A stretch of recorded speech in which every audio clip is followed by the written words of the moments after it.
Hello दोस्तों, कैसे हैं आप सब? राम जी की पाठशाला में आपका बहुत-बहुत स्वागत है। उम्मीद करता हूँ आप सब लोग एग्ज़ाम दे कर के अपने घर पहुँच गए होंगे, क्योंकि लगभग जो सेंटर्स बनाए गए थे, वो 150 से 200 किलोमीटर की दूरी पे थे। तो आप में से कुछ लोग एग्ज़ाम दे कल रात पहुँच गए होंगे और अफ़सोस आके उठे होंगे, तो अब बिल्कुल फ्रेश हो गए होंगे। और इस दौरान मैंने एक सर्वे भी करवा लिया था, एक पोल के माध्यम से कुछ जानकारी जुटाने का प्रयास किया। बहुत लोगों से बात भी की, स्टूडेंट से बात की। और उसके बाद पूरा का पूरा निष्कर्ष लेकर मैं आपके सामने हाजिर हूँ। देखो, एग्ज़ाम देने के बाद सबसे ज़्यादा टेंशन जिस चीज़ की होती है वो ये होती है कि आंसर की मिल जाए, ये क्या आंसर्स हैं। और दूसरी चीज़ टेंशन होती है कि भाई अब आंसर्स हमको पता लग गए, नंबर हमें हमारे पता लग गए, तो अब कितने नंबर पर कट ऑफ लगने की संभावना है, ये बहुत दिमाग में चीज़ रहती है। तो ये वीडियो में हम एक संपूर्ण विश्लेषण करने वाले हैं, ठीक है? और मैं आपको बहुत सही-सही चीज़ें बताऊँगा, ध्यान-ध्यान से नहीं, ध्यान से आपको सारी चीज़ समझ लेनी है। तो पहली बात तो देखो क्या चीज़ है, 2022 का जो आपका एग्ज़ाम हुआ है, जो आपका कल एग्ज़ाम हुआ है, ये एक्सपेक्टेड कट ऑफ है। एक्सपेक्टेड का मतलब क्या होता है? अनुमानित, है ना? एक अनुमान है और ये अनुमान किस चीज़ के आधार पर लगाए जाते हैं कि जो डेटा आप हमें देते हैं, जो पर्सनली बात करके पता लगता है, जो पेपर को देख के लगता है, जो और सब चीज़ों को ध्यान में रखते हुए पता लगता है, उन सब का एक मिश्रण होता है, जो एक अनुमान के रूप में बाहर निकलता है। ये अनुमान क्या है? ये अनुमान बिल्कुल सटीक भी बैठ सकता है और ये अनुमान आपका गलत भी हो सकता है, ठीक है? अनुमानित कट ऑफ का मतलब है कि ये आपका अनुमान है इतने के आसपास लमसम, या आप कह सकते हैं लगभग, यहाँ पर आपकी कट ऑफ लग सकती है। तो इस पे आपकी कट ऑफ पे डिस्कस करने से पहले कुछ चीज़ों के बारे में डिस्कस कर लेना ज़रूरी है, जो कट ऑफ को प्रभावित करती हैं चीज़ें। सबसे पहले कट ऑफ को प्रभावित करती है आपकी वैकेंसी, ठीक है? आपकी वैकेंसी प्रभावित करती है। देखो, अगर आपके पद बहुत ज़्यादा हैं, ठीक है? तो कट ऑफ उसमें अपने आप ही प्रभावित हो जाएगी, ठीक है? पद बहुत ज़्यादा हैं, मतलब पोस्ट बहुत ज़्यादा है, वैकेंसी बहुत ज़्यादा है, और उसके बाद तो स्वाभाविक सी वहाँ बात होती है कि वहाँ पर कट ऑफ, अगर पेपर हार्ड है तो बहुत डाउन चली जाएगी। पेपर आपका नॉर्मल लेवल का है तो कट ऑफ फिर भी नॉर्मल रहेगी, और पेपर ईज़ी है तो थोड़ी बहुत कट ऑफ बढ़ सकती है। नहीं तो सिंपल पेपर होने में और ईज़ी पेपर होने में कोई ज़्यादा अंतर बड़ी भर्ती में नहीं पड़ता है। तो आपके हिसाब से 8085 कैसी भर्ती है?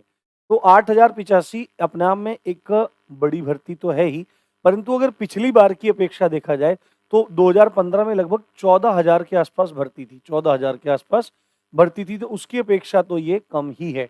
परंतु हम उसके उसके माध्यम से यहाँ पे कोई भी विश्लेषण नहीं करने वाले। तो अगर देखा जाए तो जिस हिसाब से बच्चे इसमें बैठे थे या जिस हिसाब से ये भर्ती थी, तो आप इसको बहुत बड़ी भर्ती भी नहीं कह सकते और बहुत छोटी भर्ती नहीं कह सकते। ये भर्ती ठीक थी, क्योंकि जनरल के आपके पद थे इसमें 3,271। देखो, क्योंकि कट ऑफ कैटेगरी वाइज बननी है, तो यहाँ पर वैकेंसी जो है उसका प्रभाव पड़ना है। जनरल क्या होता है? जनरल में कोई विशेष जाति का या कास्ट का वर्चस्व नहीं रहता। जनरल का मतलब होता है अनरिजर्व्ड, है ना? जनरल डब्बा होता है, अनरिजर्व्ड होता है। यानी कि उसमें कोई भी जाकर के सीट ले सकता है। चाहे कोई रिजर्व कैटेगरी का बच्चा है, उसके मार्क्स बहुत अच्छे आ गए, तो वो अपनी कैटेगरी में सेलेक्ट ना होकर वो अनरिजर्व्ड कैटेगरी में सेलेक्ट होता है। तो ये ओपन कैटेगरी है। उसके बाद ईडब्ल्यूएस, ईडब्ल्यूएस के पद 798 है ना? ये पद अपने आप में बहुत ज़्यादा नहीं है, बहुत सामान्य से आपके हैं। और ईडब्ल्यूएस, मैं आपको एक बात बताऊँ, ईडब्ल्यूएस की भरमार है। इसके बारे में भी जब कट ऑफ के बारे में डिस्कशन करेंगे, तब आप चीज़ों को देखना। ओबीसी के 2174 पद हैं, ठीक है? ठीक पद हैं। एससी के आपके 1690 और एसटी के आपके 152 है, ठीक है? यूपी में एसटी बच्चों का जो कॉम्पिटिशन है वो बहुत कम ही रहता है, क्योंकि उतने ज़्यादा बच्चे इसमें भाग नहीं लेते हैं।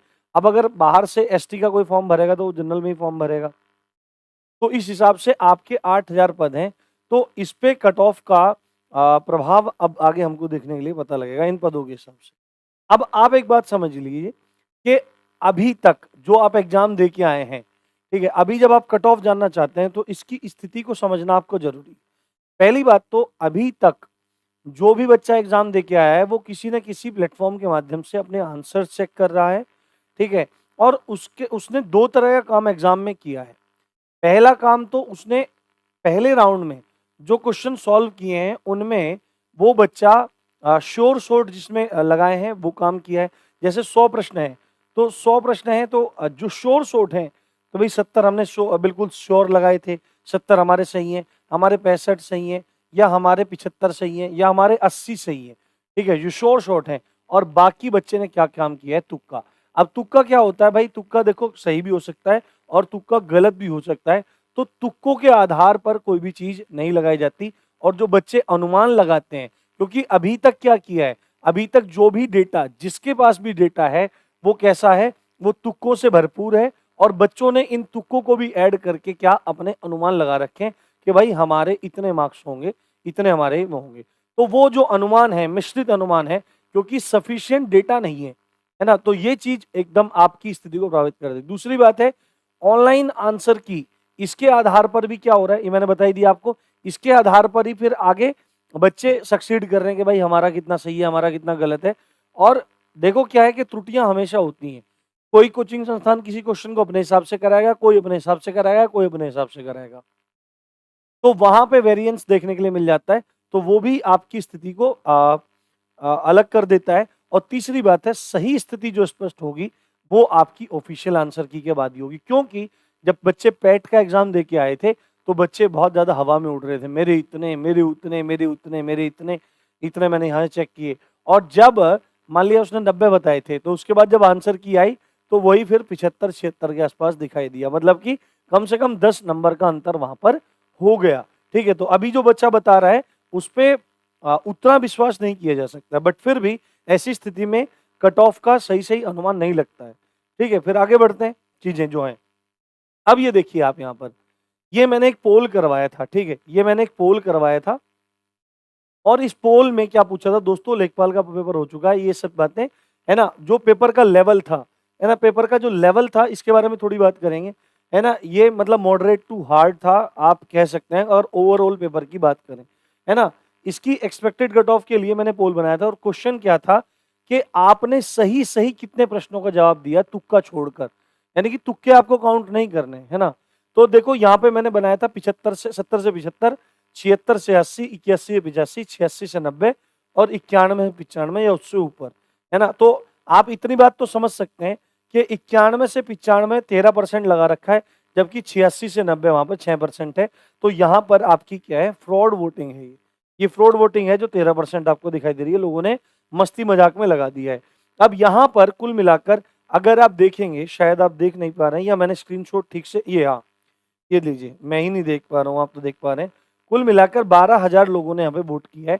अगर हम मान लें कि यहाँ से 2,000 हटा दिया जाए, 2,000 फर्जी वोट हैं, तो और इस कैटेगरी पर ज्यादा ध्यान ना दिया जाए, तो सबसे ज्यादा बच्चा जो दिखाई दे रहा है वो 70 से 75 वाला दिखाई दे रहा है, कि भाई मैंने 70 से 75 प्रश्नों के बीच में सही प्रश्न अटेम्प्ट किए हैं। ठीक है, मैथ उसने अच्छा किया होगा, हिंदी उसने अच्छा किया होगा, और अगर 70 से 75 की बात जाए तो लगभग 15-16 क्वेश्चन, लगभग 15 क्वेश्चन उसने जीएस में, 15 क्वेश्चन उसने आपके ग्रामीण परिवेश में, 15-16 इतने सही किए होंगे जो उसके आते होंगे, बाकी उसने तुक्केबाजी करी है। तो बहुत बड़ा एक परसेंटेज है 70 से 75 वाला। बट ये 70 से 75 वाला जो परसेंटेज है, मैं आपको सच्चाई बताऊं, ये जो 70 से 75 वाला आपका भाग है, यहाँ से सिलेक्शन होना बहुत मुश्किल है। क्योंकि अब आप बोलोगे सर ये कौन सी बात है कि 70 से 75 है, 47% है, मैक्सिमम बच्चा लगभग 50% बच्चा तो यहीं पे हो रहा है। भाई 50% से मतलब नहीं है, आप कहो कि 50% है तो इसके ऊपर भी तो 50% है, इसके ऊपर भी तो है, तो सिलेक्शन इनका थोड़ी होगा, सिलेक्शन तो इस वाले क्षेत्र में होगा और जाके फिर ऊपर से होगा इस वाले क्षेत्र में। तो अगर सिलेक्शन अगर कहीं देखने को मिलेगा तो इन दो जोन्स के बीच में देखने के लिए मिलेगा, 76 से 80 और 81 से 85। क्योंकि अगर आप 12,000 का 22% भी निकालोगे तो भी आपको हजार, कई हजार, लगभग 3-4 हजार के आसपास संख्या मिल जाएगी। तो 3-4 हजार तो 76 से 80, जबकि केवल 12,000 वोट है। ठीक है, यहां पर भी चीजें मुश्किल आपको दिखाई देंगी अगर आप इसको इसके हिसाब से काउंट करोगे। देखो टोटल फॉर्म भरे गए थे आपके 2,47,000 और एग्जाम दिया आपका किसने, 2,12,000 है, लगभग लगभग है ये। ठीक है, अब आप 2,12,000 के परिप्रेक्ष्य में अगर आप इस वोटिंग को चेक करें 22%, तो यहां से भी पानी ऊपर जा रहा है। तो पानी ऊपर जा रहा है तो किस जगह आपका ये जा रहा है, ये आपका इस जगह जाके गिर रहा है। कहां पे, इस जगह, इन दोनों क्षेत्र में जाके 81-85, ये आपका एक एवरेज एरिया बनता दिखाई दे रहा है। 81 से 85। ठीक है, ये सब अनुमान है जो मतलब बच्चों ने बताया, मैं सब चीज समझाता आ रहा हूं आपको। अब दूसरी बात है, ये तो बच्चों ने बताया, ये सब चीज है। अब एक मैटर बहुत बड़ा है जो आप जो लोगों ने कल देख लिया कि पेपर में कुछ गड़बड़ी भी देखने के लिए आई है। क्या गड़बड़ी है कि एसटीएफ ने बहुत सारे सॉल्वर गैंग को गिरफ्तार किया है, वो किया है, तमाम चीजें। अब ये शुचिता वाला मामला भी है, ठीक है ना, परीक्षा की क्या शुचिता रही, ये भी चीज को प्रभावित करेगी। और परीक्षा का स्तर भी अपने आप में बहुत बहुत इंपॉर्टेंट रोल यहाँ पर निभाने वाला है। परीक्षा के स्तर की अगर मैं बात करूं तो अगर जैसे मैंने पेपर देखा है तो हिंदी है वो बहुत ज्यादा है, मतलब इजी है ना। यानी कि अगर मैं सही सही बताऊं आपको तो 20 से 22 प्रश्न इसमें कर पाना सही सही कोई बहुत बड़ी बात नहीं थी। अगर गणित की बात करें तो गणित का पेपर भी बहुत इजी था। गणित के पेपर में भी 20-22 प्रश्न सॉल्व कर पाना कोई बहुत बड़ी बात नहीं थी। जीएस में जिसने ढंग से पढ़ रखा था, जीएस का लेवल आपका मॉडरेट था, तो आपके 18 से 20 प्रश्न उसमें आराम से हो जाने चाहिए थे। और ग्रामीण परिवेश, जीपी ग्रामीण परिवेश, ये लेवल आप कह सकते हैं कि मॉडरेट टू हार्ड था। तो इसमें अगर आपने 15 से 18 प्रश्न किए हैं, ये लेवल है लगभग 18 के आसपास प्रश्न, 15 कहना तो ठीक नहीं होगा, है ना, 15 कहना ठीक नहीं होगा, लगभग 18 प्रश्न अगर आपने इसमें किए हैं तो आप ये चीज देख सकते हैं। ये एक एवरेज बच्चा है, ये एक एवरेज बच्चा है दोस्तों, ये ठीक है। और आप अपने हिसाब से हिसाब लगा लो कि चीजें कहां पर जाकर रुक रही हैं, चीजें कहां पर जाकर रुक रही हैं। यहाँ पे आप देखो मैक्सिमम आप लगाओ तो ये कितना हो रहा है, यहाँ पे ये देखो 2081 और लगभग 80 प्लस चीजें जा रही हैं, 80 प्लस चीजें जा रही हैं। और फाइनली अगर हम कट ऑफ की अब बात करें तो ध्यान से आप मेरी बात सुन लीजिए, ये जो मैं कट ऑफ बता रहा हूँ ये पूरा का पूरा उस आंकड़े के हिसाब से, पेपर को देखते हुए, सब चीज के हिसाब से आपको एक अनुमान बता रहा हूँ, ठीक है। इसकी और अच्छी स्थिति आपकी आंसर की के बाद पता लगी, क्योंकि आंसर की में बच्चों के मार्क्स एक्चुअली में पता लगता है कि आंसर की में जो आपका आयोग है उसने क्या माना है चीजों को। तो अगर देखो बात करें जनरल की, बात करें, ध्यान से सुन लेना, जनरल की अगर बात करें तो मैं एक्सपेक्ट कर रहा हूं कि 82 प्रश्नों के आसपास आपको ये चीज देखने के लिए मिलेगी, है ना, 82 +-2 है ना, 82 नंबर। ये आंकड़े, ये पूरा विश्लेषण आपके सामने है, सब चीज आपके सामने दिखाई दे रही है। और एक बात और बता दूं, ये वो है कि पेपर यदि फेयर हुआ है तो, है ना, पेपर यदि बिल्कुल फेयर हुआ है, जैसे अगर वो 20-22 पकड़े गए हैं, अगर उतने ही थे तो पेपर मान लिया जाएगा कि भाई उनको पकड़ लिया, ठीक है, काम हो गया। बट सॉल्वर गैंग कभी भी इतने छोटे स्तर पर नहीं होते हैं, बहुत बड़े स्तर पर होते हैं। यदि पेपर फेयर हुआ है तो ये कट ऑफ है, नहीं तो इससे भी ज्यादा मजा ऊपर आपको देखने के लिए मिल सकता है, ठीक है, उसमें कोई भी वो नहीं है, तब तो ये गलत हो ही जाएगी, उसमें कोई दिक्कत नहीं, ठीक है। दूसरी बात है, ईडब्ल्यूएस का आपको खेल बताता हूं दोस्तों। लोग आपको बता देंगे कि भाई कैटेगरी वाइज है, तो भाई इससे नीचे बता दो, जनरल से नीचे बता दो। आपको मैं अभी बताऊं कि अभी पीसीएस का पेपर हुआ था और उसमें प्री में जो कट ऑफ है, आई थिंक 2020 का या 22 का, मुझे याद नहीं है, ठीक है, मैंने उड़ती उड़ती निगाह से देखा था, तो 20 या 22 का पीसीएस प्री था, 22 का प्री था। तो उसमें आपकी जनरल की कट ऑफ लगी हुई थी 110 और ईडब्ल्यूएस की कट ऑफ थी 112, क्योंकि सब लोगों को लग रहा है कि भाई ये नौकरी पाने का अच्छा तरीका है और कम पे काम हो जाएगा। तो जितने भी जनरल कैटेगरी वाले हैं मैक्सिमम सब ने ईडब्ल्यूएस बनवा दिया है उसमें से ही। तो जिस भी कैटेगरी में ज्यादा बच्चे होंगे तो फाइट तो वहां ज्यादा होगी, तो हो सकता है ईडब्ल्यूएस आपको चौंका दे, हो सकता है कि जनरल से भी ऊपर ये चली जाए या जनरल के सेम रह जाए, ठीक है। या तीसरी कंडीशन, ईडब्ल्यूएस की 3 कंडीशन है, ध्यान से सुन लो आप, ईडब्ल्यूएस की 3 कंडीशन है कि जनरल से भी ऊपर ये चली जाए, ठीक है। दूसरी कंडीशन है ईडब्ल्यूएस की आपकी पहली, दूसरी कंडीशन है कि जनरल के आपके सेम रह जाए, और तीसरी बात है ये आपके ओबीसी के समकक्ष भी रह सकती है, ये ओबीसी के बराबर भी रह सकती है। इसके बारे में मैं कुछ भी नहीं कहना चाहूंगा, ये मुझे लगता है ये चौंकाएगी, ईडब्ल्यूएस चौंकाएगी, ठीक है। ओबीसी आपका, ओबीसी में देखो ज्यादा अंतर नहीं रहना है, ठीक है, क्योंकि कैटेगरी वाइज भी जो वैकेंसीज हैं वो लगभग लगभग सेम है। तो ओबीसी मेरे हिसाब से 80 +-2, ठीक है, यानी कि 82 का मतलब क्या है कि 84 भी हो सकता है और यहाँ पर 80 भी हो सकता है, यानी 80 से 84 ये वर्ग आपका हो गया। ओबीसी का 80 +-2 यानी कि 82 भी हो सकता है और आपका 78 भी हो सकता है। एससी में भी ज्यादा अंतर देखने के लिए नहीं मिलने वाला है। एससी में 75 प्लस माइनस 2 यानी कि 77 भी हो सकता है और आपका 73 तक भी जा सकता है। इस परास में, इस रेंज में आपका काम हो सकता है। उसके बाद एसटी, एसटी देखो एसटी का कुछ मतलब कम देखने के लिए मिल सकता है क्योंकि एसटी के जो बच्चे हैं वो कम होते हैं। तो 68 प्लस माइनस 2 यानी कि आपका 70 भी हो सकता है और आपका आपका 66 भी हो सकता है। और एक्स सर्विसमैन का आपका 65 प्लस माइनस 2 के आसपास ही देखा जा सकता है। फीमेल का जहां तक मुझे पता है यूपी में फीमेल के लिए अलग से कट ऑफ नहीं बनती है, कैटेगरी वाइज कट ऑफ नहीं बनती है, सिंगल एक कट ऑफ आती है। तो फीमेल में भी कुछ ज्यादा अंतर देखने के लिए नहीं मिलेगा। ये भी आप 78 प्लस माइनस 2 आप देख सकते हैं। यूपीएसआई में तो आप देख सकते हैं कि उन्होंने बना दिया है, हो सकता है वो बना दें, है ना, बट जहां तक मुझे उम्मीद है वो सिंगल कट ऑफ ही लगाएंगे और सिंगल कट ऑफ लगाएंगे तो 78 के आसपास आपका लड़कियों के लिए ये मामला रहने वाला है। ठीक है, पेपर इन लोगों ने क्या काम किया कि हिंदी को इजी बनाया बहुत, आपके जीएस को इजी, इजी तो नहीं मॉडरेट कह सकते हैं, इजी टू मॉडरेट कह सकते हैं।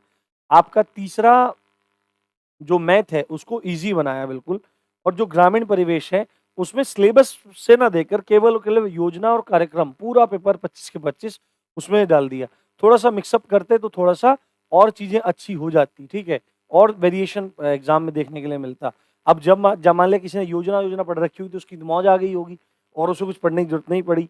तो ये सब चीजें हैं, तो ये पूरा का पूरा विश्लेषण है, ठीक है, और उम्मीद करता हूँ आपको पूरा विश्लेषण समझ में आया होगा। पैट की क्लासेस हम लोग कल से शुरू कर देंगे। पैट का आपको पढ़ना है, हिंदी और जीएस आपका पूरा राम जी की पाठशाला पढ़ाया जाएगा बहुत अच्छे से, एक एक चीज। अब इसकी डिटेल मैं आपको जल्दी देता हूँ। इसी अच्छी बात के साथ आप देख रहे थे राम जी की पाठशाला। मैं हूँ राम भारद्वाज। जय हिंद, जय भारत।